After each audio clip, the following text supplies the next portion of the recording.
નમસ્કાર વિદ્યાર્થી મિત્રો, લિબર્ટી સ્કૂલ દ્વારા આયોજિત ઓનલાઈન વિડિયો લેક્ચરમાં તમારું ફરીવાર સ્વાગત છે. તો વિદ્યાર્થી મિત્રો, હવે આપણે આ ચેપ્ટરની પૂર્ણાહુતિ તરફ જઈએ છીએ. ચેપ્ટરનો છેલ્લો ક્વેશ્ચન છે એની ચર્ચા કરી અને પછી આપણે કેટલાક પ્રશ્નો આપેલા છે 2-3 એની પણ ચર્ચા કરી અને સ્વાધ્યાયના પ્રશ્નો પર જઈએ. ક્લિયર છે? ધ્યાન આપજો. અને હવે 2-3 દિવસમાં ટૂંકમાં એક નાના ટેસ્ટનું આયોજન કરેલ છે. ક્લિયર છે? બધા વિદ્યાર્થીઓ આપવો કમ્પલસરી છે. ત્યારે જે તે સૂચના તમને ગ્રુપમાં આપવામાં આવશે. તો ધ્યાન આપજો કે ક્ષારણ એટલે શું સમજાવો. ક્લિયર છે? તો વિદ્યાર્થી મિત્રો, આજે તમારી બોર્ડની પરીક્ષા આવે છે, એના અનુસંધાન કહી શકાય છે કે આ પ્રશ્ન થોડોક ઇમ્પોર્ટન્ટ કહી શકાય છે, પરીક્ષામાં પૂછાય એવો કહી શકાય છે. ક્લિયર છે? તો ક્ષારણ એટલે શું થશે? તો ધ્યાન આપજો. લખેલું છે એસિડ અને ભેજની હાજરીમાં ધાતુને કાટ લાગે છે. એસિડ અથવા ભેજની હાજરીમાં ધાતુને કાટ લાગે છે, તેને આપણે એક પ્રકારનું ક્ષારણ કહીએ છીએ. આ ક્ષારણ શબ્દ છે એ ક્ષારણને ઇંગ્લિશમાં આપણે કોરોઝન તરીકે ઓળખી શકીએ છીએ. કદાચ પરીક્ષામાં એવું પણ પૂછાય કોરોઝન વિશે નોંધ લખો, તો આપણા મગજમાં એવું થાય કે કોરોઝન શબ્દ આપણે ક્યાંય ભણ્યા જ નથી. કોરોઝન એટલે ક્ષારણ. ક્લિયર છે? તો શું કીધું છે આપણે? એસિડ અને ભેજની હાજરીમાં ધાતુને કાટ લાગે છે. તો બીજું કોઈ ઉદાહરણ નથી લેતો, હું સ્પેસિફિક આપણે લોખંડનું ઉદાહરણ લઈને જાણીએ કે લોખંડ. ક્લિયર છે? તમે જાણતા હશો કે લોખંડની એક સામાન્ય પાઇપ છે આપણે જોડે, એવું આપણે વિચારી લેવાનું છે. ક્લિયર છે? થોડા સમય માટે એને આપણે પાણીના સંપર્કમાં લાવવાનું છે. તો પાણીના સંપર્કમાં લાવવાથી શું થશે? તો એની ઉપર એક કથ્થઈ રંગનું આવરણ જમા થશે. શું થશે? કથ્થઈ રંગનું આવરણ જમા થશે. ક્લિયર છે? અથવા તમે એવું વિચારો છો કે તમે એને ઓક્સિજન એટલે કે હવાની હાજરીમાં ખુલ્લું પડ્યું રાખો છો, તો હવાની હાજરીમાં પણ ખુલ્લું પડ્યું રાખવામાં આવશે તો એની ઉપર એક આવરણ બાંધશે, એક પડ બાંધશે. તો આપણે ઘણી વખત એવું અવલોકન કરી ચૂક્યા છીએ કે એક દાખલા તરીકે પાઇપનો ટુકડો હોય, લોખંડની પાઇપનો ટુકડો, એને આપણે ધાબા પર થોડા સમય માટે મૂકી રાખીએ છીએ, તો આપણે 1-2 મહિના પછી એના પર જોઈએ ને, એના પર થોડાક પડ જામેલા, આવરણ જામેલા જોવા મળે છે. આવરણ કેવા કલરના હોય છે? તો એ આવરણ કથ્થઈ કલરના આપણને જોવા મળે છે. ક્લિયર છે? તો શું કીધું કે લોખંડ ઉપર લોખંડનું ક્ષારણ. ક્લિયર છે?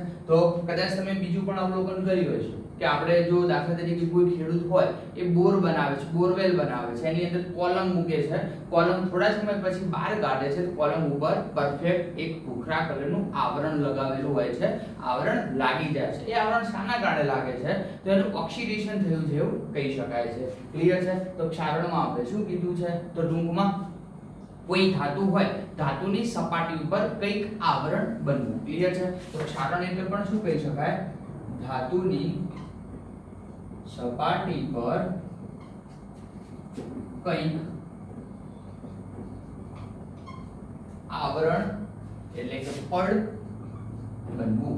શું બને છે? પડ બને છે. ક્લિયર છે? તો હવે આપણે કહી શકાય છે કે ક્ષારણને લીધે આપણને શું નુકસાન થતું જોવા મળે છે? તો આપણે એવું વિચારી શકીએ છીએ કે ક્ષારણને લીધે આપણે કે લોખંડની સપાટી હોય એના પર ભૂખરા કલરનું એક આવરણ જોવા મળે છે. લખું છું, લોખંડની સપાટી પર ભૂખરા રંગનું આવરણ જોવા મળે છે. ક્લિયર છે? ઘણી વખત તમે લોખંડ ઉપર એટલે ગમે તે ધાતુ પર ક્ષારણ થઈ શકે છે. ઘણી વખત તમે કોઈ ચાંદીનું અવલોકન કર્યું હોય. ક્લિયર છે? તો ચાંદી જ્યારે તમે શરૂઆતમાં કોઈ દુકાનેથી લાવો છો ત્યારે એકદમ ચળકાટ મારતી હોય છે. અમુક સમય પછી તેને પડી રાખો છો, એના પર કાળા કલર એટલે કે ચાંદી, આપણે એવો શબ્દ વાપરીએ ચાંદી કાળી પડે છે. વિદ્યાર્થી મિત્રો, કાળી નથી પડતી, એનું ક્ષારણ થઈ ગયું છે. તો શું કહી શકાય કે ચાંદી પર પડતો કાળો ધબ્બો, અથવા લખું છું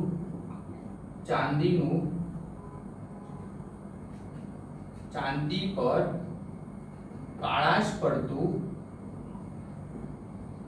આવરણ જમા ક્લિયર છે? ચલો બીજું એક ઉદાહરણ આપી દઉં છું કે આપણે બધાના ઘરે કાચના વાસણો હોય છે. ક્લિયર છે? તો એના પર તમે કદાચ બારીકાઈથી અવલોકન કર્યું હશે ને તો અમુક સમયના અંતે એની ઉપર લીલા કાળા ધબ્બા જામી જાય છે. લીલા કલરનું આવરણ જામી જાય છે. માટે શું થાય છે, પછી આપણે એને લીંબુથી બરાબર ધોઈ દઈએ છીએ ત્યારે જે કાળા કલરનો જે ધબ્બો હશે, ગ્રીન કલરનો જે ધબ્બો હશે, દાગ પડેલો છે, એ કમ્પ્લીટ ક્લિયર નીકળી જાય છે. ક્લિયર છે? તો લખી શકાય છે કાંસાના કોઈ પણ વાસણો હોય એની ઉપર લીલા કલરનો એક આવરણ જામી જવું. ક્લિયર છે? તો શું થયું, એ પ્રકારનું પણ ક્ષારણ થઈ ગયું. પિત્તળના વાસણો પર, કાંસા અથવા પિત્તળના વાસણો પર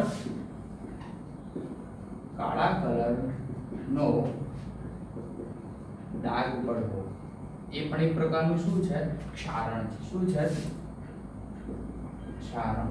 ક્લિયર છે? તો ક્ષારણને લીધે આપણને શું થાય છે, તો ક્ષારણને લીધે આપણે કેટલું નુકસાન ભોગવવાનો વારો આવે છે. શું નુકસાન ભોગવવાનો વારો આવે છે? દાખલા તરીકે આપણે રેલવેના પાટા હોય છે. ક્લિયર છે? એ રેલવેના પાટાઓ કેવા હોય છે, લોખંડની ઈંગલ જેવું હોય છે, મૂકેલું હોય છે, આપણે બધા જાણીએ છીએ. અમુક સમય પછી જો એના ઉપર કાટ લાગશે તો એ લોખંડના પાટા ખવાઈ જશે. જો ખવાઈ જશે તો આપણે નવા પાટા ફિટ કરવા પડશે. તો એનો બોજ કોના પર પડશે? સામાન્ય ટૂંકમાં સરકાર. પણ એનો મતલબ શું કહી શકાય છે કે જ્યારે ક્ષારણ થાય છે, ક્ષારણને લીધે કરોડોનું નુકસાન જોવા મળે છે. તો કેવા નુકસાન જોવા મળે છે? તો લખું છું, ક્ષારણના લીધે કરોડોનું નુકસાન જોવા મળે છે. કેવા નુકસાન મળે છે? તો રેલવેના જે પાટા હોય છે એ તૂટી જવાનો ભય રહે છે. તો લખું છું, એક રેલવેના પાટા તૂટી જવાનો ભય રહે છે. મોટા મોટા કોઈ લોખંડના પુલ બનાવેલા હોય છે. ક્લિયર છે? એ પુલ પણ પડી જવાની શક્યતા રહે છે ક્ષારણના કારણે. લખું છું, મોટા પુલ પણ પડી જવો અથવા શબ્દ વાપરો છો ધરાશાયી થવાની શક્યતા રહેલી હોય છે.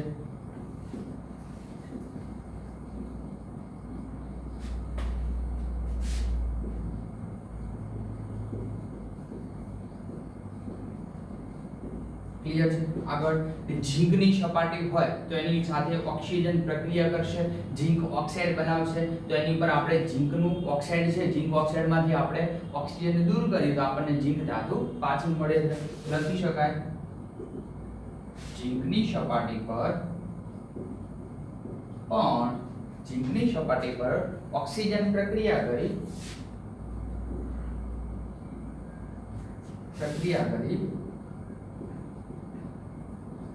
ઝીંક ઓક્સાઇડ બનાવે છે. શું બનાવે છે?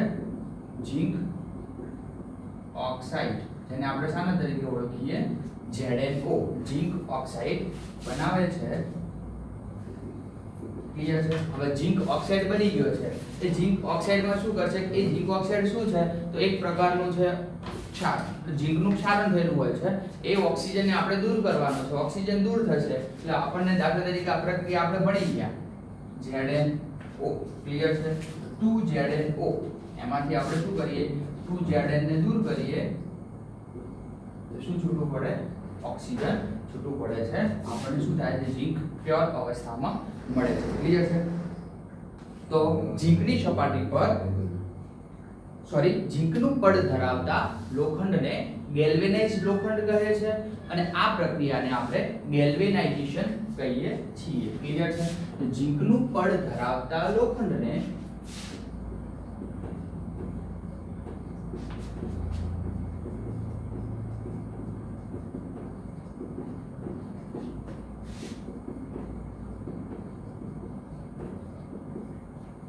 ઝીંકનું પડ ધરાવતા લોખંડને ગેલ્વેનાઇઝ્ડ લોખંડ કહે છે અને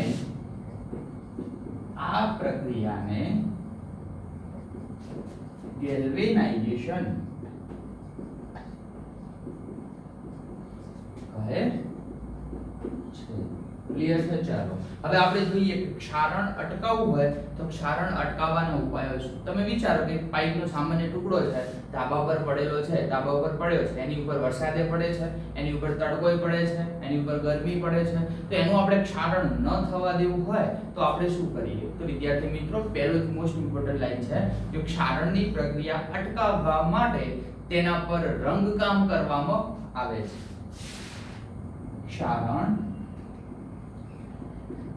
અટકાવવા માટે તેના પર રંગકામ કરવામાં આવે છે. શું કરવામાં આવે છે? રંગકામ કરવામાં આવે છે. દાખલા તરીકે પાઇપ ઉપર કોઈ રંગ કરેલો હશે તો સૂર્યપ્રકાશની હાજરીમાં તડકો હશે કે વરસાદ હશે, કોની સાથે પ્રક્રિયા કરશે? ઉપરની જે કલરની સપાટી છે ને એની સાથે, અને ડાયરેક્ટ લોખંડ સુધી પહોંચશે નહીં. ક્લિયર છે? લોખંડ સુધી પહોંચશે પછી ધીમે ધીમે એનું ક્ષારણ થવાની શરૂઆત થશે, અને ક્ષારણ થવાને લીધે વાર્ષિક કરોડો રૂપિયાનું નુકસાન ભોગવવા પડે છે. ક્ષારણ થવાને લીધે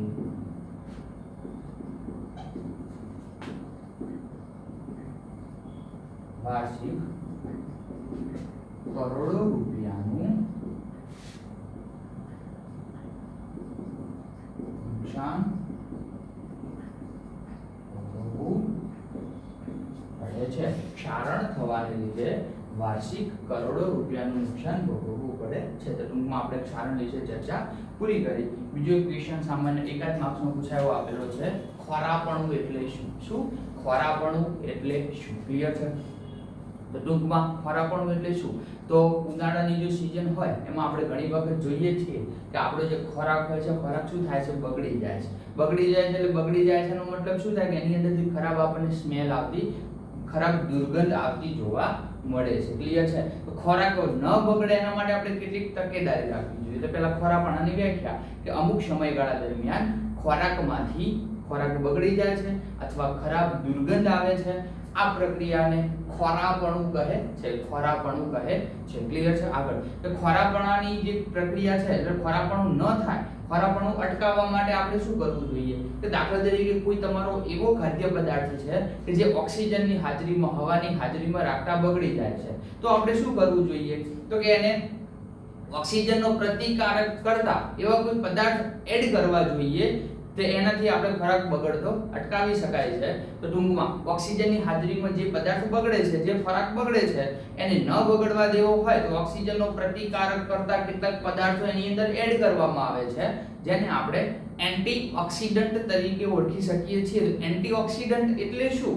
તો કે જે તમારો ખોરાક છે એ ખોરાક બગડે નહીં તે માટે ઉમેરવો પડતો પદાર્થ, એક એવો પદાર્થ એડ કરવામાં આવે છે જે ઓક્સિજનની હાજરી છે, ઓક્સિજનની અસરને નાબૂદ કરે છે. ઓક્સિજનની અસરને નાબૂદ કરશે તે પદાર્થને આપણે એન્ટીઓક્સિડન્ટ, એન્ટી એટલે વિરુદ્ધ અને ઓક્સિડન્ટ એટલે ઓક્સિજનનો પ્રતિકાર કરતો પદાર્થ. ક્લિયર છે? એને આપણે શું કહીએ? ખોરાકનું ખારાપણું કહીએ છીએ. ક્લિયર? દાખલા તરીકે આપણે સામાન્ય રીતે એક એક્ઝામ્પલ લઈએ કે આપણે જે વેફરનું પેકેટ આવે છે એ વેફરની પેકેટની અંદર હવા ભરેલી હોય છે. અવલોકન કર્યું છે? હા. તો બટાકાની જે ચિપ્સ હોય છે ઘણા સમય માટે પડી રહે છે, તો પડી રહેવાથી એના પર થોડું ખારાપણું એટલે કે એની અંદરથી આપણને થોડી ખરાબ દુર્ગંધ આવે છે, ખરાબ વાસ આવે છે. તો એ આપણો પ્રતિકાર કરવા માટે હવે શું થાય કે જે વેફરનું પેકિંગ થતું છે એની અંદર આપણે અવલોકન કર્યું છે હવા ભરેલી આવે છે, વેફરના 5-6 ટુકડા હોય છે, બીજી એર એટલે કે હવા ભરેલી હોય છે. તો એની અંદર એવો કોઈ નિષ્ક્રિય વાયુ દાખલ કરો. જ્યારે તમે વેફર પેકિંગ કરો છો ત્યારે એવો કોઈ નિષ્ક્રિય વાયુ પેકેટની અંદર દાખલ કરો જેથી જે તમારી બટાકાની ચિપ્સ છે એને બગડતી અટકાવે છે.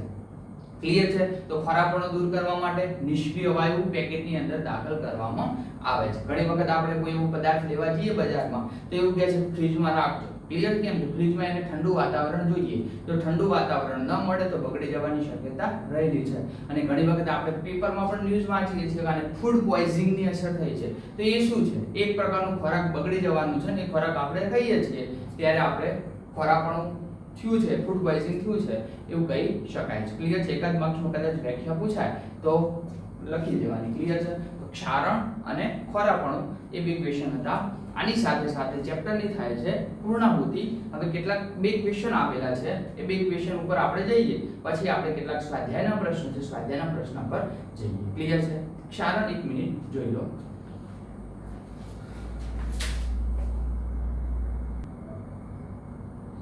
તો આપણે અહીંયા ક્વેશ્ચન આપેલા છે, ક્વેશ્ચન પર જઈએ. થોડું વિદ્યાર્થી મિત્રો ધ્યાન આપજો. એવું જરૂરી નથી કે તમારા જે ચેપ્ટર છે, ચેપ્ટરમાં કેટલાક પ્રશ્ન આપેલા છે એ જ પૂછાય છે, પણ જે ખાના કરીને પ્રશ્ન આપેલા છે ને એમાં બોર્ડમાં પૂછાવવાની 99% ગેરંટી ખરી. ક્લિયર છે? ક્વેશ્ચન આપેલો છે કે જ્યારે કોપર સલ્ફેટના દ્રાવણમાં આયનની ખીલી ડુબાડવામાં આવે છે ત્યારે કોપર સલ્ફેટના દ્રાવણનો રંગ શા માટે બદલાય છે? બહુ મસ્ત ક્વેશ્ચન છે કે જ્યારે કોપર સલ્ફેટના દ્રાવણમાં આયનની ખીલી ડુબાડવામાં આવે છે ત્યારે CuSO4 નો જે વાદળી રંગ હોય છે એ CuSO4 નો વાદળી રંગ શા માટે બદલાય છે? ક્લિયર છે? તો લખવામાં આવે કે જ્યારે, મુદ્દો ધ્યાન આપજો, કે જ્યારે કોપર સલ્ફેટના દ્રાવણમાં કોઈ ખીલી નાખવામાં આવે છે, કોઈ ખીલી ડુબાડવામાં આવે છે ત્યારે આપણને વિસ્થાપન પ્રક્રિયા જોવા મળે છે. કઈ પ્રક્રિયા જોવા મળે છે? વિસ્થાપન પ્રક્રિયા જોવા મળે છે. વિસ્થાપન પ્રક્રિયાની વ્યાખ્યા શું આપતા હતા કે વધુ ક્રિયાશીલ કોઈ તત્વ હોય ઓછા ક્રિયાશીલ તત્વને દૂર કરે છે. તો વિદ્યાર્થી મિત્રો તમારું જે Fe અને કોપર બંનેમાં સૌથી વધુ ક્રિયાશીલ કોણ છે? આયન. કોણ છે? આયન. જે કોપરને શું કરશે? દૂર કરશે. કોપર દૂર થવાથી FeSO4 બનશે અને આપણને રંગ પરિવર્તન જોવા મળશે. બસ આટલો જ ક્વેશ્ચન લખવાનો હોય છે. તો લખું છું, ધ્યાન આપજો, પ્રશ્ન બરાબર સમજજો કે જ્યારે કોપર સલ્ફેટના દ્રાવણમાં ખીલી ડુબાડવામાં આવે છે ત્યારે કોપર સલ્ફેટના દ્રાવણનો રંગ શા માટે બદલાય છે? જ્યારે CuSO4 ના દ્રાવણમાં Fe એટલે કે આયન ની ખીલી ડુબાડવામાં આવે છે ત્યારે કઈ પ્રક્રિયા શક્ય બને છે? વિસ્થાપન પ્રક્રિયા. વિસ્થાપન પ્રક્રિયા શક્ય બને છે. વિસ્થાપન પ્રક્રિયા શક્ય બને છે. અને શું થાય છે? અને વિસ્થાપન પ્રક્રિયા થાય એટલે લખી શકાય કે કોપર અને Fe પૈકી Fe એટલે કે આયન એ વધુ સક્રિય અથવા વધુ ક્રિયાશીલ છે માટે તે શું કરશે? તમારું જે CuSO4 નું દ્રાવણ હશે એમાંથી Cu ને દૂર કરશે. માટે તે CuSO4 ના દ્રાવણમાંથી Cu ને દૂર કરે છે. શું કરે છે? CuSO4 ના દ્રાવણમાંથી Cu ને દૂર કરે છે. શું પ્રક્રિયા જોવા મળશે? કે શરૂઆતમાં આપણે શું લીધું હતું? CuSO4 શાની સાથે પ્રક્રિયા કરવાની હતી? આયન સાથે. આયન એટલે Fe સાથે. તો આ તમારું કોપર સલ્ફેટ છે, આ તમારું આયન છે. શું બનશે? શું તમને નિપજ મળશે? તો અહીંયા શું થાય છે કે આ SO4 છે, SO4 કોની સાથે સમજાશે? Fe સાથે. તો શું બનાવે છે? FeSO4 Cu. ક્લિયર છે? અને આ તમારો વાદળી રંગ હતો, વાદળી રંગ હતો, એ વાદળી રંગમાંથી જ્યારે FeSO4 બને છે એ FeSO4 નો રંગ આપણને કેવો જોવા મળે છે? તો આછો લીલો રંગ જોવા મળે છે. આછો લીલો રંગ જોવા મળે છે અને કોપર આપણને છૂટું પડે છે. ક્લિયર છે? ધ્યાન આપજો. બહુ મસ્ત ક્વેશ્ચન હતો. બીજો જેવો ક્વેશ્ચન આપેલો છે કે આપણે દ્વિવિસ્થાપન પ્રક્રિયા જોઈ. આ દ્વિવિસ્થાપન પ્રક્રિયામાં કોઈ એક ઉદાહરણ આપો એવું લખેલું છે. તો દ્વિવિસ્થાપનમાં શું થતું હતું કે પ્રક્રિયકમાંથી બંને પ્રક્રિયકમાંથી આપલે થતી હતી. ક્લિયર છે? ધ્યાન આપજો. ઉદાહરણ લખું છું કે Na2CO3 CaCl2.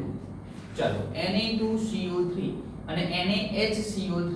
Na2CO3 એટલે સોડિયમ કાર્બોનેટ, NaHCO3 એટલે સોડિયમ બાયકાર્બોનેટ. તો અહીંયા Na2CO3 શું નામ લખું? Sodium carbonate. Sodium carbonate. CaCl2 calcium chloride.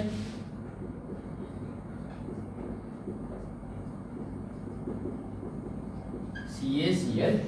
ચલો હવે આમાં આપણે દ્વિવિસ્થાપન જોવાનું છે. દ્વિવિસ્થાપનમાં આપણે દિવસે ચર્ચા કરી હતી એકનો ધન આયન બીજાના ઋણ આયન સાથે સહજાશે, બીજાનો ઋણ આયન એકના ધન આયન. ચલો Na2CO3 એનું આયનીકરણ કરું તો મને એક ધન આયન મળે છે, એક ઋણ આયન મળે છે. કયો ધન આયન મળશે? Na+ CO3 -2. આની અંદર કેલ્શિયમ +2 ક્લોરીન માઈનસ. તો આનો ધન આયન એટલે કે એને કોની સાથે સહજાશે?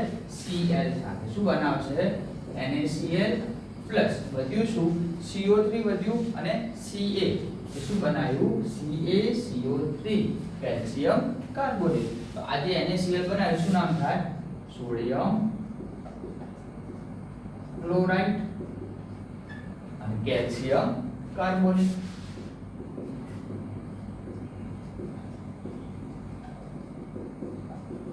ક્લિયર છે? તો આ જે પ્રક્રિયા આપણે જોઈ કઈ પ્રક્રિયા થઈ? તો કે દ્વિવિસ્થાપનની પ્રક્રિયા થઈ. પ્રક્રિયા સંતુલિત કરી દઈએ. Na2 છે તો આટલે કેટલા મૂકી દઉં છું? 2. તો 2 NaCl Cl CO3 બાકી લગભગ ઓકે છે. ક્લિયર છે? હા. હવે આપણે એવો બીજો પ્રશ્ન આપેલો છે કે નીચે દર્શાવેલા પદાર્થોમાં ઓક્સિડેશન તેમજ રિડક્શન પામતા પદાર્થ ઓળખાવો. બોર્ડની પરીક્ષામાં આઈ થિંક આ ક્વેશ્ચન પૂછાણો હતો કે નીચેનામાંથી કોનું ઓક્સિડેશન થાય છે, નીચેનામાંથી કોનું રિડક્શન થાય છે. ફરીવાર કહું છું, બોર્ડની પરીક્ષામાં આવા ક્વેશ્ચન પૂછાતા હોય છે કે ઓક્સિડેશન પામતો પદાર્થ અને રિડક્શન પામતો પદાર્થ જણાવો. ક્લિયર છે? અહીંયા આપણે જોયું હતું કે ઓક્સિડેશનની વ્યાખ્યા શું આપી હતી કાલે? યાદ કરો. કાં તો ઓક્સિજન મેળવશે કાં તો હાઇડ્રોજનને દૂર કરે છે. અને રિડક્શનની હાઇડ્રોજન મેળવે છે, ઓક્સિજનને દૂર કરે છે. તો ધ્યાન આપજો. અહીંયા કોનું ઓક્સિડેશન થયું કહેવાય, કોનું રિડક્શન થયું કહેવાય? તો અહીંયા જુઓ Na માંથી શું થાય છે? Na2O બને છે. ક્લિયર છે? અને ઓક્સિજન છે O2 સ્વરૂપે છે, એમાંથી શું થાય છે? માત્ર એક જ ઓક્સિજન વધે છે.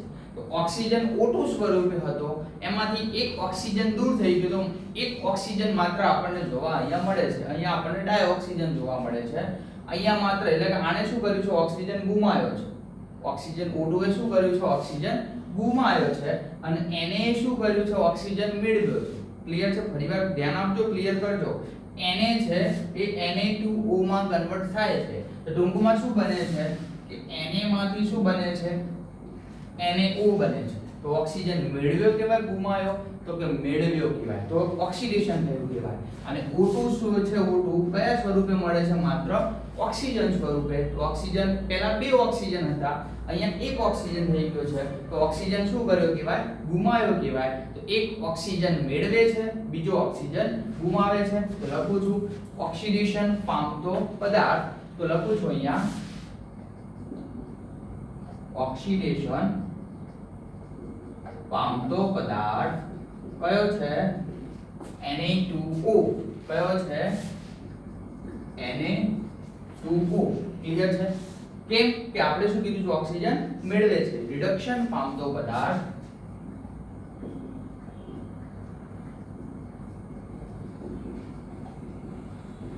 કયો છે? O2 માંથી શું થાય છે? ઓક્સિજન એટલે O2. ક્લિયર છે? એ જ રીતે બીજી પ્રક્રિયા આપેલી છે.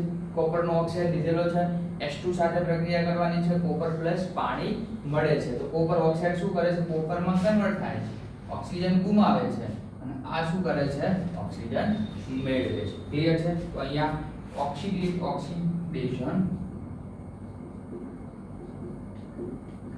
પામતો પદાર્થ કયો છે? પાણી. સિમ્પલ. શું થાય છે? ઓક્સિજન મેળવે છે. કોણ ઓક્સિજન મેળવે છે? પાણી. અને રિડક્શન પામતો પદાર્થ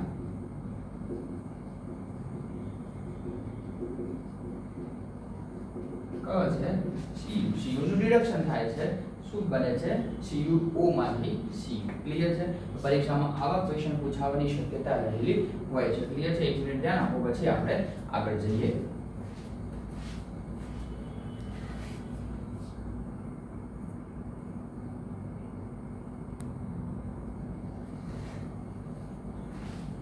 વિદ્યાર્થી મિત્રો આવા ક્વેશ્ચન જે પરીક્ષામાં વારંવાર પૂછાતા હોય છે, તો હવે આપણે આટલા સુધી રાખીએ છીએ. આની સાથે સાથે આપણું સંપૂર્ણ ચેપ્ટર પૂરું થાય છે, રાસાયણિક પ્રક્રિયાઓ અને સમીકરણો. હવે હું સ્વાધ્યાયના પ્રશ્ન ગણાવવાની તમને સોલ્વ કરાવવાની ટ્રાય કરું છું. ધ્યાન આપજો. સાથે સાથે આપણું સ્વાધ્યાય પણ ક્લિયર થઈ જશે અને સ્વાધ્યાયમાંથી પરીક્ષા પૂછાવાની ઘણી બધી શક્યતા રહેલી છે. ક્લિયર છે? તો ધ્યાન આપજો. આપણે સ્વાધ્યાયના પ્રશ્ન પર નેક્સ્ટ વિડિયો લેક્ચરમાં જશું. ક્લિયર છે? Thank you. જોઈ લેજો.